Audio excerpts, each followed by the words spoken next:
The problems in the Upanishad, অর্থাৎ উপনিষদের সমস্যাবলী।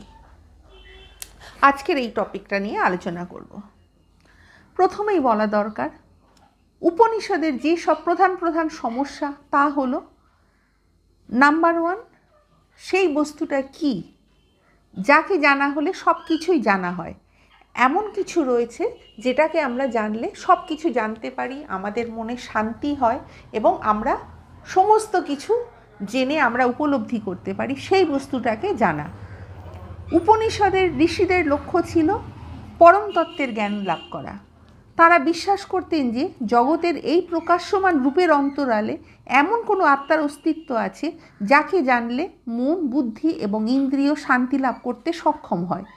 যা অস্তিত্বশীল তার প্রতি অসন্তোষ থেকেই দার্শনিক অনুসন্ধানের কাজ শুরু হয় এবং শান্তির পথ কীভাবে আমাদের আসতে পারে সেই দিকে তারা অনুসন্ধান করেছেন ঋষিমুনিগণ।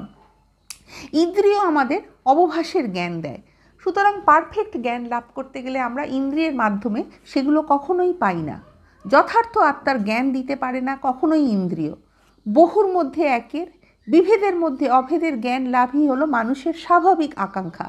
আবার মুণ্ডকোপনিষদে বলা হচ্ছে, গৃহস্থাগ্রণী শৌনক অঙ্গীকার সমীপে উপস্থিত হয়ে জিজ্ঞাসা করলেন, হে ভগবান, কোন বস্তুটি এমন কোন উপাদান কারণ আছে যা বিশেষভাবে অবগত হলে এই কার্যস্থানীয় অখিল বস্তু বিজ্ঞাত হয়।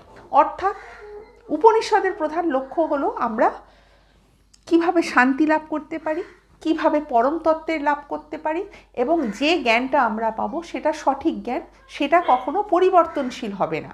সুতরাং পরম তত্ত্বের জ্ঞান আমাদের পাওয়াটাই হলো উপনিষদের প্রধান লক্ষ্য। নাম্বার 2, জগতের কারণ কি? আমরা এই যে জগৎটা দেখছি, নিশ্চয়ই এর কোনো কারণ রয়েছে এবং কিভাবে এই জগৎ সৃষ্টি হলো সেটা সবাইয়ের মধ্যে একটা প্রশ্ন দেখা দিচ্ছে। তাই শ্বেতাশ্বত্তর উপনিষদের শুরুতেই ব্রহ্মবাদীগণ বলছে, পরস্পরকে প্রশ্ন করছেন, হে ব্রহ্মগণ, ব্রহ্ম কি? জগৎ কারণ?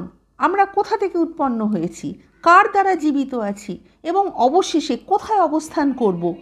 কার পরিচালনাধীনে আমরা দুঃখ ভোগের এই রকম যে আমরা যে দুঃখ ভোগ করছি, কার পরিচালনাধীনে আমরা এইরকম দুঃখ ভোগ করছি?